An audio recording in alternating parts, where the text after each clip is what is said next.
നമസ്കാരം മലയാളി വാർത്തയിലേക്ക് സ്വാഗതം. ഇന്നത്തെ രണ്ട് പ്രധാനപ്പെട്ട വാർത്തകളിൽ ഏറ്റവും പ്രധാനപ്പെട്ട വാർത്ത തന്നെയായിരുന്നു KSRTC ഡ്രൈവർ യദുവും മേയർ ആര്യ രാജേന്ദ്രനും അതുപോലെ തന്നെ MLA സച്ചിൻ ദേവനും അവരുമായി ബന്ധപ്പെട്ട ഒരു വാർത്ത.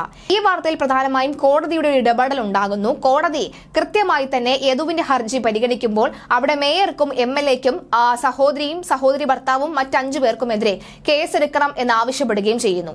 ആ ഒരു ആവശ്യം പോലീസിന് കൈമാറുകയാണ്. ശേഷം ഇന്ന് വൈകുന്നേരം കോർപ്പറേഷനിൽ ഒരു യോഗം ചേർന്നിരുന്നു. പ്രധാനമായും മേയർ ആര്യ രാജേന്ദ്രന്റെ അജണ്ട, കോർപ്പറേഷന്റെ യോഗം ചേർന്നതിന്റെ അജണ്ട എന്ന് പറയുന്നത് മഴക്കാലത്തിന് മുൻപായുള്ള ശുചീകരണ പ്രവർത്തനവുമായി ബന്ധപ്പെട്ടുള്ള വിശകലനമായ ചർച്ചയായിരുന്നു. എന്നാൽ ചർച്ച വന്ന് അവസാനിച്ചത് ചർച്ച തുടങ്ങുന്നതിന് മുന്നേ തന്നെ പ്രധാനമായും BJPയിലെ അംഗങ്ങൾ ഉന്നയിച്ച കാര്യം, ഇന്ന് മേയർ ആര്യ രാജേന്ദ്രനെതിരെ കോടതിയിൽ നിന്നൊരു തീരുമാനമുണ്ടായിരുന്നു. ആ തീരുമാനത്തിന് മുൻപ് ഇവിടെ കൗൺസിൽ യോഗം അംഗീകരിച്ച അല്ലെങ്കിൽ ഡ്രൈവർ യദുവിനെതിരെ, പാവപ്പെട്ട ഒരു ഡ്രൈവറിനെതിരെ കോർപ്പറേഷൻ പാസാക്കിയ അജണ്ട അത് പിൻവലിക്കണമെന്ന് പറഞ്ഞുകൊണ്ടാണ് BJP നേതാക്കൾ എണീക്കുന്നത്. അതിനുശേഷം ഇന്ന് കോർപ്പറേഷൻ സംഭവിച്ചത് ഇങ്ങനെയാണ്. കഴിഞ്ഞ കൗൺസിൽ യോഗത്തിൽ വളരെ കേട്ടുകേൾവിയില്ലാത്ത തരത്തിൽ ഒരു പ്രമേയം ഇവിടെ വാക്കാൽ പ്രമേയമായി അവതരിപ്പിച്ചു.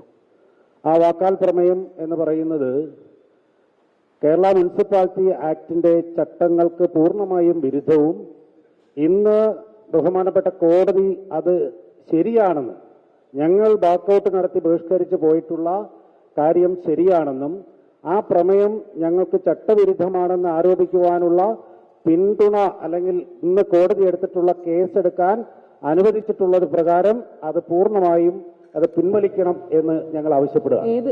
ആ കഴിഞ്ഞ കാല പ്രമേയം, അതായത് മേയറുടെ നടപടിക്രമങ്ങൾ, നടുറോഡിലുണ്ടായിട്ടുള്ള നടപടിക്രമങ്ങൾ, ഒരു പാവപ്പെട്ട ഡ്രൈവറുമായി ബന്ധപ്പെട്ട വിഷയത്തിൽ ആ വിഷയം ശരിയാണെന്ന് സ്ഥാപിച്ചുകൊണ്ടുള്ള പ്രമേയം അങ്ങേയറ്റം ഇന്ന് കോടതി പറഞ്ഞിരിക്കുന്ന പ്രകാരം രൂപ